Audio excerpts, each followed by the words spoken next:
Yes, absolutely. We have another short film that was kind of unexpected. I don't even know how you found this, but it is by a. Kaiju United was like the first one breaking it, and Oh, okay. I saw it that morning and I sent it straight over to you, and I was like, oh man, this is awesome. This is the And, type of. I'm just gonna hype it up for a second.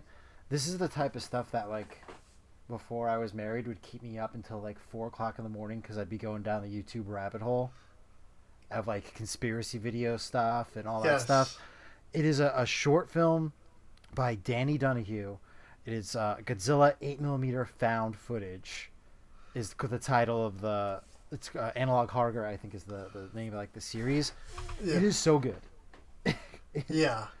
For It, like I think it's like a what is it like 4 minutes? I think it's like 2 minutes and 38 seconds or something like that. Really? It's not even that long. Yeah, it felt so and there's substantial. I think there's some credits after it. I might That's have why watched it twice. Maybe that's I've why. watched it a couple of times. It was really Like good. no, like one after the other. Like as soon as I finished watching it, I watched it. Yeah, Again. it was really well made. Yeah, and Danny Donahue, the creator of this, also has three other really quick shorts. They're like 15 to 30 second shorts of the MonsterVerse Godzilla, and it's just like sort of found footage. One of it's just like somebody like down on the street.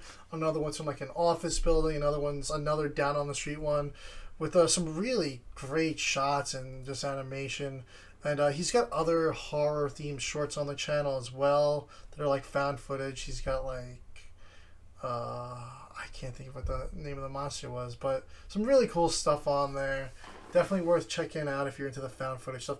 It reminded me of there was a series on Netflix called Project 88, and it was about this guy who had to restore like old VHS tapes, and he was finding all this sketchy stuff. This reminded me of it. Like, so basically, the story behind this short is in 1954, this guy Henry Hill had this encounter at a lighthouse, which is a really great thing about this because I had like it just the whole lighthouse, Godzilla, dark, gray night.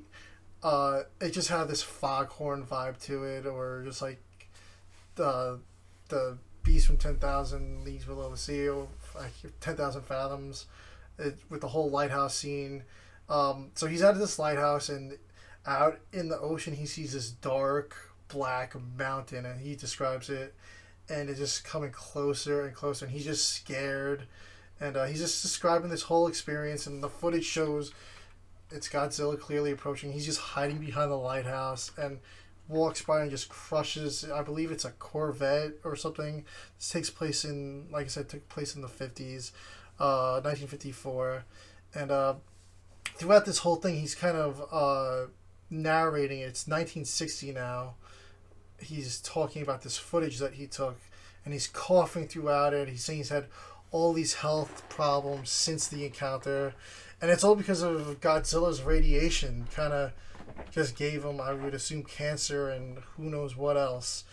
And what else is really cool about this is that the ambient radiation causes the film to burn up, kind of like what happened at the beginning in Godzilla 2000 when the photographer, the reporter, she was trying to get pictures of him, and they got like point blank range with him, and her camera shots just got destroyed. That's what happened to here. Luckily, he had the beginning of the film, and it ends there. But this was supposedly all this recordings and everything was released in 2024 because the government said it needed to be released to the public. Yeah. But yeah, it turns out after this whole thing, he died 3 months later. So basically, after his encounter with Godzilla, he died 6 years later, which is pretty disturbing. Just from being around from seconds. health conditions. Just being around him for seconds. Yeah. I really liked the design of the Godzilla in this. Yeah. It was like a mix of like GMK and the Heisei era Godzilla. Yes. It took like the best bits of both of them and kind of mashed them together. I felt like the feet reminded me of -1 even. Yeah, I they were like really big, this design, clunky feet. Yeah, I mean you don't get a amazing look at it because it's supposed to be old 8mm film. What you mostly see is the eyes. You get a decent enough look like it's nighttime, but it is a absolutely cool design.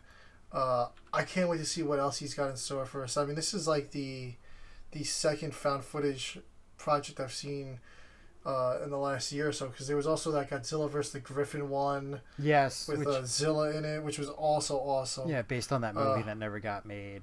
Yeah. I mean, there's some really impressive artists out there right now putting out some great animation, and this was just, I was just awestruck. I was like, wow. Yeah, this is a top tier. I hope more people see this and give it a shot. I know, and it's already done pretty well on it. You know, it's got like 50,000 views already, but this needs to like go around the fandom. Yeah, this I sent. To be... Yeah, I sent it to my friend Jimmy this morning because he's a really big Cloverfield fan. And I'm like, this dude would make an incredible Cloverfield movie. Yeah, he understood like the found footage genre so well. Like it's like one of my favorite movie genres, and he just like got it. Like it was like, it was like emotionally like a very chilling video too. Like it is. Everything, just not even just the footage of it, just even if you didn't watch it and listened to it like a radio special or something, it would be pretty damn chilling. It was very well done. The voice acting, everything was really impressive. Yeah. One of my favorite things about like the found footage genre is which isn't in everything. I like the ones where you're seeing the footage, which is more common in YouTube videos, where you're seeing the footage and you have post-interview audio over that footage, kind of like, he was just chilling and like all that stuff. Like it like adds to the creepiness. Like you need to watch this in a dark room. Like, this just absolutely. Like instantly clicked with me. Yeah, that I honestly. Like I said, I would love to see a Cloverfield movie done in that style. I know a couple years back, they said the real Cloverfield 2 sequel is coming, but I don't know if it's going to be found footage. I don't know what it's going to be. Yeah, I'm not sure. I haven't heard anything about it. Yeah, I think it's still in pre-production. You know, I'm looking forward to that movie just because I am a big Cloverfield fan, but it was very strange with the third movie.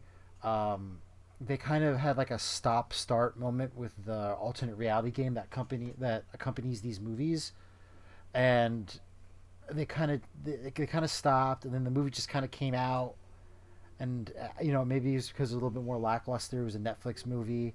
Yeah, people weren't as interested in it, and it doesn't. It's the only movie in the series that doesn't have a 4K release. It's just. Which we're lucky enough we got a Blu-ray of it. It's a Netflix movie, but it's just very. It was a low point for the series, hype-wise, I guess. And wasn't it also just stated that it's like it's just not connected either? So it is. John Goodman's character's brother is in the beginning of this movie. It's still connected to all the Tagrawato stuff, but it's just.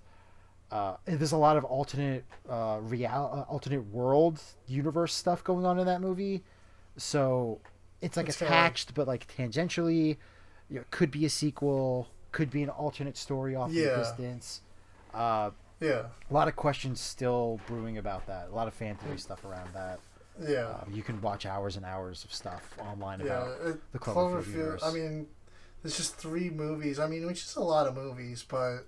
Yeah, the conspiracy and fan theories behind those 3 movies is just through the roof. And they breed it with those alternate reality games. They want that from the fans. Yeah. That's because they want that type of engagement from those movies. Yeah. It's kind of like the big selling point of it is all this backstory that all these fans you can just generally face value watch these. Yeah. But then there's also a lot of backstory that you might not even know about, because you watch Cloverfield 2, 10 Cloverfield Lane, and you're just like, well, what did that have to do with anything? Yeah.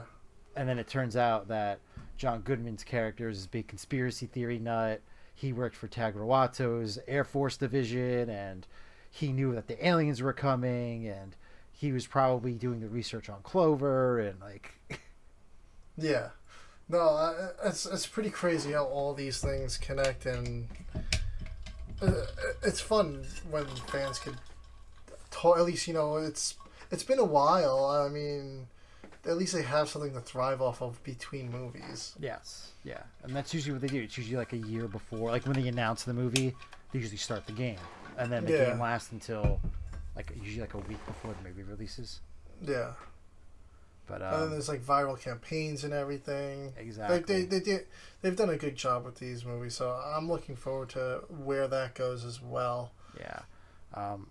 Definitely going to be subscribing to this though. I love found footage, so this is like a must watch. Oh, absolutely. Yeah. I guess that concludes our kind of mini review section / news, even though it wasn't really part of the news. But yeah, go out, watch that short. We're going to be transitioning over to our Ultraman Blaze.